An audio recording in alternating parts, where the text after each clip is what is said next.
भ्यो नमः हरि ओं पूज्याय राघवेन्द्राय सत्यधर्मरताय च भजतां कल्पवृक्षाय नमतां ಕಾಮಧೇನವೇ. ಸಮಸ್ತ ಶ್ರೀ ಸರಳ ಪರಿಹಾರ ಜ್ಯೋತಿಷ್ ಶಾಲೆಯ ಸದಸ್ಯರೆಲ್ಲರಿಗೂ ಈ ನಿಮ್ಮ ರಾಘವೇಂದ್ರ ಹರಿತಸ ಗುರುಜಿ ಮಾಡುವ ನಮಸ್ಕಾರಗಳು. ಆಗಸ್ಟ್ ತಿಂಗಳ ಶ್ರಾವಣ ಮಾಸದ ಮಾಸಿಕ ಭವಿಷ್ಯದಲ್ಲಿ 6ನೇ ರಾಶಿಯಾಗಿರ್ತಕ್ಕಂತಹ ಕನ್ಯಾ ರಾಶಿಯವರಿಗೆ ಅನುಕೂಲತೆ ಏನು ಅನಾನುಕೂಲತೆ ಏನು ಹಾಗೂ ಪರಿಹಾರಗಳು ಯಾವ ರೀತಿಯಲ್ಲಿರುತ್ತೆ ಎಂಬುದನ್ನು ತಿಳಿದುಕೊಳ್ಳೋಣ ಬನ್ನಿ.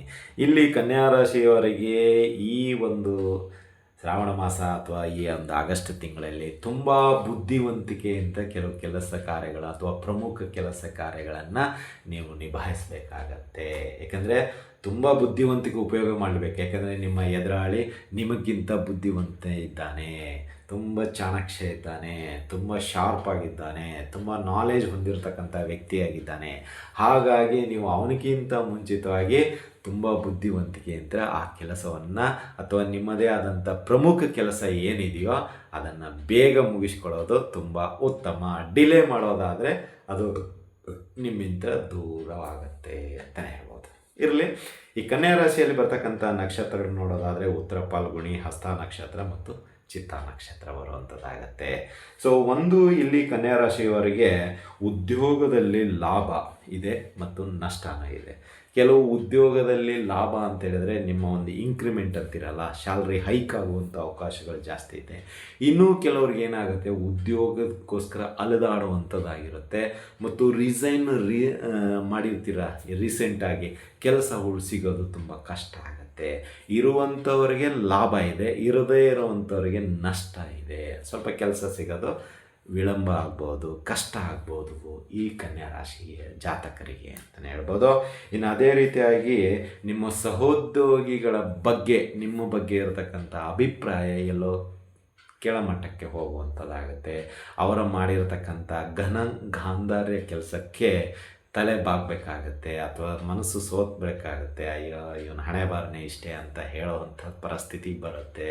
ಅಥವಾ ಅವನ ಬಗ್ಗೆ ಇರತಕ್ಕಂಥ ವ್ಯಾಮೋಹ, ಪ್ರೀತಿ, ಇನ್ನೊಬ್ಬರು ಅಪಹಾಸ್ಯ ಮಾಡಿದಾಗ ನಾವು ತಲೆ ಬಾಗಿ ನಿಲ್ಲಬೇಕಾಗತ್ತೆ. ಯಾಕಂದರೆ ಅಷ್ಟು ಅವನು ಕೆಟ್ಟ ಕೆಲಸ ಮಾಡಿಬಿಟ್ಟಿರ್ತಾನೆ, ನನ್ನ ಸ್ನೇಹಿತ ಅಂತ ಹೇಳಿಕೊಳ್ಳಲು ನನಗೆ ನಾಚಿಕೆ ಆಗುವಂಥದ್ದಾಗುತ್ತೆ ಅನ್ನೋ ಒಂದು ಮಟ್ಟಕ್ಕೆ ಕನ್ಯಾ ರಾಶಿಯವರು ಹೋಗ್ತಾರೆ. ಅಂದರೆ ನಿನ್ನ ಸ್ನೇಹಿತ ನೋಡು ಹೇಗೆ ಸಿಕ್ಕಾಕೊಂಡಿದ್ದಾನೆ, ಹಾಗೆ ಹೀಗೆ ಅವನು ಮಾಡಿರೋ ತಪ್ಪಿಗೆ ನಾವು ಬಯಸ್ಕೊಳ್ಳುವಂಥದ್ದಾಗತ್ತೆ ಈ ತಿಂಗಳು. ಅದೇ ರೀತಿ ಸಂಬಂಧಗಳಲ್ಲೂ ಕೂಡ ಈ ತಿಂಗಳಲ್ಲಿ ಉಂಟಾಗುತ್ತೆ. ಅಂದರೆ ಮನೆ ಯಾವುದೋ ಒಬ್ಬ ಸದಸ್ಯ ಹೀಗಾಗಿದ್ದಕ್ಕೆ ನಮ್ಮ ಹೆಸರನ್ನು ಟ್ಯಾಗ್ ಹಾಕ್ಕೊಳ್ತಾರೆ. ನೋಡು ನಿನ್ನ ಅಳಿಯ ಹಿಂಗೆ ಮಾಡಿದ, ನೋಡಿ ನಿನ್ನ ತಮ್ಮ ಹಿಂಗೆ ಮಾಡಿದ, ನೋಡಿ ನಿನ್ನ ಹೆಂಡತಿ ಹಿಂಗೆ ಮಾಡಿದ, ನೋಡಿ ನಿನ್ನ ಗಂಡ ಹಿಂಗೆ ಮಾಡಿದ, ನೋಡಿ ನಿನ್ನ ಅಣ್ಣ ಹಿಂಗೆ ಮಾಡಿದ, ಬರೀ ಹೀಗೆ ಟ್ಯಾಗು. ಅದು ಮಾಡಿರೋದು ಅವರು, ಹೆಸರು ನಮ್ಮದೇ ಹಾಕಬೇಕು, ಗೊತ್ತಾಗ್ತಾ ಇಲ್ಲ. ಸೊ ಹಾಗಾಗಿ ಯಾರೋ ಮಾಡಿದ ತಪ್ಪಿಗೆ ನಿಮ್ಮ ಹೆಸರನ್ನು ತೆಗೆದುಕೊಳ್ಳಲಾಗುತ್ತೆ ಕನ್ಯಾ ರಾಶಿಯವರದು ಈ ಒಂದು ಆಗಸ್ಟ್ ತಿಂಗಳಲ್ಲಿ ಅಂತಲೇ ಹೇಳ್ಬೋದು. ಇನ್ನು ಈ ಒಂದು ತಿಂಗಳಲ್ಲಿ ಒಂದು ಸ್ವಲ್ಪ ಖರ್ಚುಗಳು ಅಧಿಕವಾಗಿ ಬರುವಂಥದ್ದಾಗುತ್ತೆ. ಅದು ಶುಭ ಕಾರ್ಯಗಳಿಗಾಗಿರ್ಬೋದು, ವೈಯಕ್ತಿಕವಾಗಿ ಆಗಿರ್ಬೋದು, ಅಥವಾ ಒಂದಿಷ್ಟು ವಾಹನ ಅಪಘಾತಗಳಿಂದ ಒಂದಿಷ್ಟು ಖರ್ಚುಗಳು ಬರುತ್ತೆ. ವಾಹನ ಸಣ್ಣ ಪುಟ್ಟ ಅಪಘಾತಗಳು ಉಂಟಾಗುತ್ತೆ. ಮೊದಲನೇದೇ ಬೆಂಗಳೂರು ರೋಡುಗಳು ಸರಿ ಇಲ್ಲ, ಎಲ್ಲೆಲ್ಲಂದರೆ ಅಲ್ಲಿ ತಗ್ಗುಗಳು, ಆ ತಗ್ಗುಗಳಲ್ಲಿ ಬಿದ್ದೇಳೋದೇ ಒಂದು ಅನುಭವ ಬೇಕಾದಷ್ಟು ಇರುತ್ತೆ. ಹಾಗಾಗಿ ನಾವು ಹೇಳೋದಿಷ್ಟೇ, ರೋಡುಗಳು ಸರಿ ಇಲ್ಲದೇ ಇರೋದರಿಂದ ಆದಷ್ಟು ಜಾಗ್ರತೆವಾಗಿ ಓಡಿಸಿ ಈ ಕನ್ಯಾ ರಾಶಿಯವರು ಈ ಒಂದು ತಿಂಗಳಲ್ಲಿ ಗಾಡಿ, ಟೂ ವೀಲರ್, ಕಾರ್ ಯಾವುದೇ ಆಗಿರಲಿ ನಿಧಾನವಾಗಿ ಹೋಗಿ ಆತುರಪಟ್ಟು ಬಿದ್ದು ಎದ್ದು ನೀವು ಗಾಯ ಮಾಡಿಕೊಳ್ಳೋದಲ್ಲದೆ ಆ ಗಾಡಿಗೂ ಖರ್ಚು ಬರುವಂಥದ್ದಾಗುತ್ತೆ. ಇದರಿಂದ ನಿಮ್ಮ ತಲೆ ಮೇಲೆ ಬೀಳುವಂಥದ್ದಾಗುತ್ತೆ ಅಂತಲೇ ಹೇಳ್ಬೋದು. ಇನ್ನು ಅದೇ ರೀತಿಯಾಗಿ ಒಂದಿಷ್ಟು ಖುಷಿ ವಿಚಾರ ಅಂದರೆ ನಿಮ್ಮ ಹಳೆಯ ಸಾಲಗಳನ್ನು ಕ್ರಮೇಣವಾಗಿ ಸಣ್ಣ ಪುಟ್ಟದಾಗಿ ತೀರ್ಸ್ಕೊಂಡು ಬರ್ತಾಯಿದ್ದೀರ. ಎಲ್ಲೆಲ್ಲಿ ಸಣ್ಣ ಪುಟ್ಟ ಇಸ್ಕೊಂಡಿರ್ತೀರಲ್ಲ ಅವ್ರದ್ದು ಚುತ್ತ ಮಾಡ್ಕೋತ ಬರ್ತಾಯಿದ್ದೀರ. ಅದು ಈ ತಿಂಗಳಲ್ಲಿ ಸ್ವಲ್ಪ ನಿಮಗೆ ಸಮಾಧಾನಕರವಾಗಿ ಕೊಡುತ್ತೆ. ಎಲ್ಲೋ ಒಂದಿಷ್ಟು ದುಡ್ಡುಗಳು ಬರುವಂಥದ್ದಾಗುತ್ತೆ. ಅದು ಮೊದಲು ಈ ಅಪ್ಪಂದು ದುಡ್ಡು ಕೊಟ್ಬಿಟ್ರೆ ಸಾಕಪ್ಪ, ತುಂಬ ಟಾರ್ಚರ್ ಇವನು ಅಂತ ಹೇಳಿ ಆ ವ್ಯಕ್ತಿಗೆ ದುಡ್ಡನ್ನು ತಲುಪಿಸಿ ನಿರಾಳರಾಗಿಬಿಡ್ತೀರ. ನಿಮ್ಮ ವೈಯಕ್ತಿಕ ಕೆಲವೊಂದಿಷ್ಟು ತ್ಯಾಗವನ್ನು ಮಾಡ್ತೀರ. ಖರ್ಚುಗಳು, ಎಲ್ಲೋ ನಿಮ್ಮ ಬ್ಯಾಡ್ ಹ್ಯಾಬಿಟ್ಸ್ ಇತ್ತಲ್ಲ, ಅಯ್ಯೋ ಇದು ಬಿಟ್ಟರು ಸಾಕಪ್ಪ ಇವನು ಸವಾಸ ಅಂತೇಳಿ ಇರೋ ದುಡ್ಡೆಲ್ಲ ಅವನಿಗೆ ಕೊಟ್ಬಿಡ್ತೀರ. ಆ ಒಂದು ಅಭ್ಯಾಸ ನೀವು ಕಂಟಿನ್ಯೂ ಮಾಡಿದರೆ ತುಂಬ ಉತ್ತಮ. ಈ ಹೇಗಾದರೂ ಶ್ರಾವಣ ಮಾಸ ಇದೆ, ಆ ದುಶ್ಚಟಗಳ ದೂರ ಇದ್ದಷ್ಟು ಒಳ್ಳೆಯದು ಅಂತಲೇ ಅಂತಲೇ ಹೇಳ್ಬೋದು. ಇನ್ನು ಅದೇ ರೀತಿಯಾಗಿ ವಿದ್ಯಾರ್ಥಿಗಳಿಗೆ ಸ್ವಲ್ಪ ನಿರಾಳ, ಎಲ್ಲೋ ನಿಮ್ಮ ಟೆನ್ಷನ್ ಅದೆಲ್ಲ ಫ್ರೀಯಾಗಿದೆ, ರಿಸಲ್ಟ್ ನಿಮ್ಮ ಪರವಾಗಿ ಬಂದಿದೆ, ಹೀಗಾಗಿ ಸ್ವಲ್ಪ ಖುಷಿಯಾಗಿ ಓಡಾಡುವಂಥದ್ದಾಗುತ್ತೆ, ಲವಲವಿಕೆ ಅಂತ ಇರುವಂಥದ್ದಾಗುತ್ತೆ. ಹಾಗೂ ನಿಮ್ಮ ಆಯ್ಕೆಗಳು ತುಂಬ ಚೆನ್ನಾಗಿದೆ ಅಂತ ಪ್ರಶಂಸೆ ಬರುವಂಥದ್ದಾಗುತ್ತೆ. ಎಲ್ಲರೂ ಇಷ್ಟಪಡ್ತಾರೆ, ನಿಮ್ಮ ಕಾಂಬಿನೇಷನ್ ಚೆನ್ನಾಗಿದೆ, ತುಂಬ ಚೆನ್ನಾಗಿ ಓದು, ನಿನಗೇನಾದರೂ ಸಪೋರ್ಟ್ ಬೇಕಾದರೆ ಕೇಳು ಅನ್ನೋ ಒಂದು ಮಾತುಗಳು ಎಲ್ಲರ ಬಾಯಲ್ಲಿ ಬರುವಂಥದ್ದಾಗುತ್ತೆ ಅಂತಲೇ ಹೇಳ್ಬೋದು. ಇನ್ನು ಅದೇ ರೀತಿಯಾಗಿ ರೈತಾಪಿ ವರ್ಗದವರಿಗೆ ಈ ಒಂದು ತಿಂಗಳು ಒಂದಿಷ್ಟು ಲಾಭಿನ ಅಂಶ ಸಿಗುವಂಥದ್ದಾಗುತ್ತೆ. ನೀವು ಹಾಕಿರ್ತಕ್ಕಂಥ ಬಂಡವಾಳಕ್ಕೆ ಖಂಡಿತವಾಗಿಯೂ ಬೆಲೆ ಸಿಗುವಂಥದ್ದಾಗುತ್ತೆ. ನಿಮ್ಮ ಬೇಳೆ ಕಾಳುಗಳು ಅಥವಾ ನಿಮ್ಮದೇ ಆದಂಥ ಹಣ್ಣುಗಳು ಅಥವಾ ಹೂವುಗಳು ಏನೇ ಮಾಡುವಂಥದ್ದಿದ್ದರೂ ರೈತಾಪಿ ವರ್ಗದವರಿಗೆ ಲಾಭಿನ ಅಂಶ ಈ ಕನ್ಯಾ ರಾಶಿಯವರಿಗೆ ಸಿಗುವಂಥದ್ದಾಗುತ್ತೆ ಅಂತಲೇ ಹೇಳ್ಬೋದು. ಇನ್ನು ಸಿನಿ ರಂಗ, ಕ್ರೀಡಾ ರಂಗದಲ್ಲಿರ್ತಕ್ಕಂಥವ್ರಿಗೆ ಎಲ್ಲೋ ಒಂದಿಷ್ಟು ನಿಮಗೆ ಅವಕಾಶಗಳು ಈ ತಿಂಗಳಷ್ಟು ಸಿಗೋದಿಲ್ಲ. ಇದರಿಂದ ಏನಾಗುತ್ತೆ, ಸ್ವಲ್ಪ ಚಿಂತೆಗೆ ಒಳಗಾಗಬೇಕಾಗತ್ತೆ. ಎಕ್ಸ್ಪೆಕ್ಟ್ ಇತ್ತು ಈ ಒಂದು ಧಾರಾವಾಹಿ ಅಥವಾ ಈ ಒಂದು ಸಿನಿಮಾದಲ್ಲಿ ಕರಿಬೋದು ಅಂತ, ಅಥವಾ ಈ ಒಂದು ಆಟದಲ್ಲಿ ನನ್ನನ್ನು ಗಣನೆಗೆ ತೆಗೆದುಕೊಳ್ಬೋದಾಗಿತ್ತು ಅನ್ನೋ ಒಂದು ಊಹೆ ಇತ್ತು. ಬಟ್ ಅದು ಪೋಸ್ಟ್ಪೋನ್ ಆಗಿಬಿಟ್ಟಿರುತ್ತೆ. ಸರಿಯಾದ ಒಂದು ಬಜೆಟ್ ಹೊಂದಾಣಿಕೆ ಆಗದವರಿಂದ ಏನೋ ಒಂದಿಷ್ಟು ದೂರ ಹೋಗ್ಬಿಡುತ್ತೆ ಅಷ್ಟೇ ಅಂತಲೇ ಹೇಳ್ಬೋದು. ಇನ್ನು ಅದೇ ರೀತಿಯಾಗಿ ನಿಮಗೆ ಈ ತಿಂಗಳಲ್ಲಿ ಸ್ವಲ್ಪ ಹೊಟ್ಟೆ ನೋವು, ಕಾಲು ನೋವು ಹಾಗೂ ಈ ಹಲ್ಲು ನೋವುಗಳ ಸಮಸ್ಯೆ ನಿಮಗೆ ಈ ತಿಂಗಳು ಕಾಡುವಂಥದ್ದಾಗುತ್ತೆ ಈ ಕನ್ಯಾ ರಾಶಿಯವರಿಗೆ ಅಂತ ಹೇಳ್ಬೋದು. ಇನ್ನು ಈ ಒಂದು ವಿಷಯದಲ್ಲಿ ಅಂದರೆ ಕನ್ಯಾ ರಾಶಿಯವರಿಗೆ ಇಲ್ಲಿ ಆದಷ್ಟು ಹೊರಗಿನ ತಿಂಡಿಗಳನ್ನು ಅಥವಾ ಊಟವನ್ನು ತ್ಯಾಗ ಮಾಡೋದು ತುಂಬ ಉತ್ತಮ. ಏಕೆಂದರೆ ಹೊಟ್ಟೆ ನೋವು ಅಂತ ಕಾಣಿಸ್ಕೊಳ್ಳೋದು ಆಹಾರದಲ್ಲಿ ವ್ಯತ್ಯಾಸ ಆದಾಗ ಅಥವಾ ನೀರಿನಲ್ಲಿ ವ್ಯತ್ಯಾಸ ಆದಾಗ ನಿಮ್ಮ ಆರೋಗ್ಯ ಪದೇ ಕೈ ಕೊಡ್ತಾ ಇದೆ ಅಂದರೆ ಎಲ್ಲೋ ನಿಮಗೆ ಊಟದಲ್ಲಿ ವ್ಯತ್ಯಾಸ ಆಗ್ತಾ ಇದೆ ಅಥವಾ ನೀರಿನಲ್ಲಿ ವ್ಯತ್ಯಾಸ ಆಗ್ತಾ ಇದೆ ಅಂತ ತಿಳ್ಕೊಳ್ಳಿ. ಹಾಗಾಗಿ ಮೆದು ಆಹಾರ, ಮನೆ ಆಹಾರ ಸ್ವೀಕಾರ ಮಾಡೋದು ತುಂಬ ಉತ್ತಮ ಅಂತಲೇ ಹೇಳ್ಬೋದು. ಇನ್ನು ಇಲ್ಲಿ ಒಂದು ವಿದ್ಯಾರ್ಥಿಗಳಿಗಾಗಿರ್ಬೋದು, ಮಕ್ಕಳಿಗಾಗಿರ್ಬೋದು, ಅವರ ತಂದೆ ತಾಯಿಗಳು ಜಾಸ್ತಿ ಫೋಕಸ್ ಹಾಕುವಂಥದ್ದಾಗುತ್ತೆ. ಅಂದರೆ ಮಕ್ಕಳ ವಿಷಯಗಳನುಗುಣವಾಗಿ, ಅವರ ಆಸಕ್ತಿ ಅನುಗುಣವಾಗಿ ಬೇಕು ಬೇಡಗಳನ್ನು ತೀರಿಸುವಂಥದ್ದಾಗುತ್ತೆ ಈ ಒಂದು ತಿಂಗಳಲ್ಲಿ ಅಂತಲೇ ಹೇಳ್ಬೋದು. ಅದು ಮಕ್ಕಳ ಒಂದು ಯೋಗಕ್ಷೇಮನೂ ತಿಳ್ಕೊಳ್ಳಿ. ಈಗೆಲ್ಲೋ ಹಾಸ್ಟೆಲಲ್ಲಿ ಇಟ್ಟಿರ್ತಾರೆ, ಸಡನ್ನಾಗಿ ವಿಸಿಟ್ ಕೊಟ್ಟು ಮಕ್ಕಳ ಒಂದು ಯೋಗಕ್ಷೇಮನ ವಿಚಾರ ಮಾಡುವಂಥದ್ದಾಗುತ್ತೆ. ಹಾಸ್ಟೆಲ್ ವ್ಯವಸ್ಥೆ ಹೇಗಿದೆ, ಹಾಸ್ಟೆಲ್ನಲ್ಲಿ ಇರ್ತಕ್ಕಂಥ ಊಟದ ವ್ಯವಸ್ಥೆ ಹೇಗಿದೆ, ಅದೆಲ್ಲವನ್ನು ಒಂದಿಷ್ಟು ಸೂಕ್ಷ್ಮತೆಯನ್ನು ಗಮನಿಸಿಕೊಂಡು ಮಗು ಚೆನ್ನಾಗಿ ಓದ್ತಾ ಇದೆಯಾ ಅಂತಲೂ ಪಾಠಗಳ ಪ್ರವಚನ ಏನಾದರೂ ಇರುತ್ತೆ ಎಲ್ಲ ಎನ್ಕ್ವೈರಿ ಮಾಡ್ಕೊಂಡು ಬರುವಂಥದ್ದಾಗುತ್ತೆ. ಅದೇ ರೀತಿ ಮನೆಯಿಂದ ನೀವು ಸ್ಕೂಲಿಗೆ ಬೇರಂತ ಬಿಡುವಂಥದ್ದು, ಅಲ್ಲೂ ಕೂಡ ಮಕ್ಕಳ ಬಗ್ಗೆ ಒಂದಿಷ್ಟು ಯೋಗಕ್ಷೇಮನ ತೊಗೊಳ್ತೀರಾ.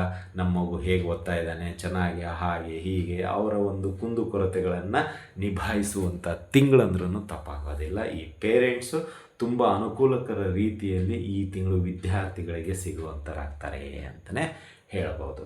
ಇನ್ನು ಅದೇ ರೀತಿಯಾಗಿ ನಿಮ್ಮ ವೈಯಕ್ತಿಕ ಸಮಸ್ಯೆಗಳನ್ನು ಸಣ್ಣ ಪ್ರಮಾಣದಲ್ಲಿ ಬಗೆಹರಿಸ್ಕೊಳ್ತಾ ಬರುತ್ತೆ ಈ ಕನ್ಯಾ ರಾಶಿಯವರು. ಅಂದರೆ ತುಂಬ ತೀರಾ ವೈಯಕ್ತಿಕ ಕೆಲವು ಸಮಸ್ಯೆಗಳು ಹಾಗೇ ಇದ್ದು ಅದು ಬಗೆಹರಿತಾ ಇರಲಿಲ್ಲ. ತುಂಬ ಪ್ರಯತ್ನ ಮಾಡಿದರೆ ನಾನೋ ಅಂಥ ಸ್ಟೇಜಲ್ಲಿತ್ತು. ಅಣ್ಣ ತಮ್ಮನ ಒಂದು ಭೂಮಿ ವ್ಯವಹಾರ ಆಗಿರ್ಬೋದು, ಗಂಡ ಹೆಂಡತಿಯ ಒಂದಿಷ್ಟು ಹಣಕಾಸಿನ ವ್ಯವಹಾರ ಆಗಿರ್ಬೋದು, ವೈಯಕ್ತಿಕ ಸಮಸ್ಯೆಗಳಾಗಿರ್ಬೋದು, ಇದೆಲ್ಲ ಸ್ವಲ್ಪ ಬಿಗಡಾಯಿಸ್ಬಿಟ್ಟಿತ್ತು. ಅದನ್ನು ಎಲ್ಲೋ ಒಂದು ಸೈಡಲ್ಲಿ ಇಟ್ಬಿಟ್ಟಿದ್ರಿ, ಹೋಗೋಣ ಬಿಡಪ್ಪ ಏನೋ ಆಮೇಲೆ ಮಾಡೋಣ ಅಂತ ಮರ್ತು ಬಿಟ್ಟಿದ್ರಿ. ಆದರೂ ಮಾತುಕತೆ ಸ್ವಲ್ಪ ಅಷ್ಟಕ್ಕಷ್ಟೇ ಇತ್ತು. ತುಂಬ ಲವಲವಿಕೆ ಅಂತ ಇರಲಿಲ್ಲ, ಅನ್ಯೋನ್ಯತೆ ಅಂತ ಇರಲಿಲ್ಲ. ಆದರೆ ಈ ಒಂದು ಶ್ರಾವಣ ಮಾಸದಲ್ಲಿ ಆ ಶಿವನ ಕೃಪೆ ಅಂತ ಏನಾಗುತ್ತಂದರೆ ಎಲ್ಲೋ ಆ ಸಮಸ್ಯೆನ ಮರ್ತು ಹೋಗ್ಬಿಡ್ತೀರಾ. ಇರಲಿ ಬಿಡು, ನನ್ನ ಕಡೆಯಿಂದ ತಪ್ಪಾಗಿದೆ, ಮುಂದೆ ಹಿಂಗೆ ಆಗೋದಿಲ್ಲ ಅಂತ ಗಂಡ ಹೆಂಡತಿನ ಸರಿ ಬಿಡಿ, ನಾನು ಮರ್ತು ಬಿಟ್ಟಿದ್ದೀನಿ, ನಾನು ಮಾತಾಡಬಾರ್ದಾಗಿತ್ತು, ಹಾಗೆ ಮಾತಾಡೋದಕ್ಕೆ ಕ್ಷಮೆ ಇರಲಿ ಅಂತ ಇಬ್ಬರಲ್ಲೂ ಒಂದು ಕ್ಷಮೆ ಹೊಂದಾಣಿಕೆ ಕೂಡುವಂಥದ್ದಾಗುತ್ತೆ. ಇದು ಸಂತೋಷದ ವಿಷಯ. ಇದನ್ನೇ ನಾವು ಬಯಸೋದು. ಏಕೆಂದರೆ ಯಾವುದೂ ವೈರತ್ವ ಶಾಶ್ವತ ಅಲ್ಲ, ಯಾವ ಮನುಷ್ಯನಿಗೂ ಅದು ಬೇಡದೇ ವಿಷಯ. ಎಲ್ಲರ ಹತ್ರನೂ ನಾವು ಅನ್ಯೋನ್ಯತೆ ಆಗಿರಬೇಕು. ಶತ್ರು ಬಂದ್ರೂ ನಾವು ನಗ್ನಗ್ತಾ ಮಾತಾಡಬೇಕು. ಏಕೆಂದರೆ ಅವನಿಗೆ ಕಪಾಳ ಕೊಡೋದಂಗೆ ಇರಬೇಕು. ಏನಯ್ಯ ಆರಾಮಾಗಿದ್ದೀಯ ಅನ್ನೋದು ಬೇಡ, ಸರ್ ಅಂತಲೇ ರೆಸ್ಪೆಕ್ಟ್ ಕೊಡೋಣ. ಅವ್ನ ಶತ್ರು ಅಂದಮೇಲೆ ಅವನಿಗೆ ಸ್ವಲ್ಪ ರೆಸ್ಪೆಕ್ಟ್ ಕೊಟ್ಟು ನಾವು ರೆಸ್ಪೆಕ್ಟ್ ತಗೋಬೇಕಾಗತ್ತೆ. ಇಲ್ಲಿ ನಾವು ಅವನಿಗೆ ವ್ಯಂಗ್ಯವಾಗಿ ಮಾತಾಡಿದರೆ ಅವ್ನು ನಮಗಿಂತ ಉಗ್ರ, ಮೊದಲೇ ಸ್ಟ್ರಾಂಗ್ ಇರ್ತಾನೆ, ಅವನು ಇನ್ನೂ ಒಂದಿಷ್ಟು ವ್ಯಂಗ್ಯವಾಗಿ ಮಾತಾಡ್ತಾನೆ. ಹಾಗಾಗಿ ಸರ್ ಇವಾಗ ಬಂದ್ರ ಅಂತ ಕೇಳಿದಾಗ ಅವನಿಗೆ ಕಪಾಳ ಕೊಡೋದು ಗೊತ್ತು, ಏನಪ್ಪ ಇದಕ್ಕಿದ್ದಂಗೆ ಇವನು ಹಿಂಗೆ ಮಾತಾಡ್ತಾನೆ ಅಂತ. ಹಂಗೆ ರೀತಿಯಲ್ಲಿ ನೀವು ಸ್ವಲ್ಪ ತಿದ್ದುಪಡಿ ಮಾಡ್ಕೊಳ್ತಾ ಇದ್ದೀರಾ, ಅದು ತುಂಬ ಸಂತೋಷ. ಹೀಗಾಗಿ ಹೊಂದಾಣಿಕೆ ಹೇಗೆ ಮಾಡ್ಕೋಬೇಕು ಎಂಬುದನ್ನು ನೀವು ತುಂಬ ಚೆನ್ನಾಗಿ ಕಲ್ತ್ಕೊಂಡಿದ್ದೀರಾ. ಇದನ್ನೇ ಕಂಟಿನ್ಯೂ ಮಾಡಿ ಅಂತ ನಾವು ಕೂಡ ಅಪೇಕ್ಷೆ ಪಡ್ತಾ ಇದ್ದೀವಿ. ಅದು ಗಂಡ ಹೆಂಡತಿ ಸಂಬಂಧ ಆಗಿರ್ಬೋದು, ಅಣ್ಣ ತಮ್ಮ ಆಗಿರ್ಬೋದು, ಅಕ್ಕ ತಂಗಿ ಆಗಿರ್ಬೋದು, ಯಾರೇ ಆಗಿರಲಿ ಸೊ ಅನ್ಯೋನ್ಯತೆಯಿಂದ ಇರಿ. ಯಾವುದೇ ಗಂಭೀರ ವಿಷಯಗಳನ್ನು ತುಂಬ ಚರ್ಚಾಕೂಟಕ್ಕೆ ತರಲಿಕ್ಕೆ ಹೋಗಬೇಡಿ. ನಿಮ್ಮಲ್ಲೇ ಬಗೆಹರಿಸಿಕೊಂಡು ಹೋಗೋದು ತುಂಬ ಉತ್ತಮ. ಮೂರನೇ ವ್ಯಕ್ತಿ ಎಂಟ್ರಿ ಆದರೆ ಅದರ ರೂಪನೇ ಬೇರೆಕ್ಕೆ ಹೋಗ್ಬಿಡುತ್ತೆ. ಹಾಗಾಗಿ ಬೇಡ. ನಿಮ್ಮಲ್ಲೇ ಅಂಡರ್ಸ್ಟ್ಯಾಂಡಿಂಗ್ ಬಂದು ಅದನ್ನು ಬಗೆಹರಿಸ್ಕೊಂಡು ಹೋಗೋದು ತುಂಬ ಉತ್ತಮ.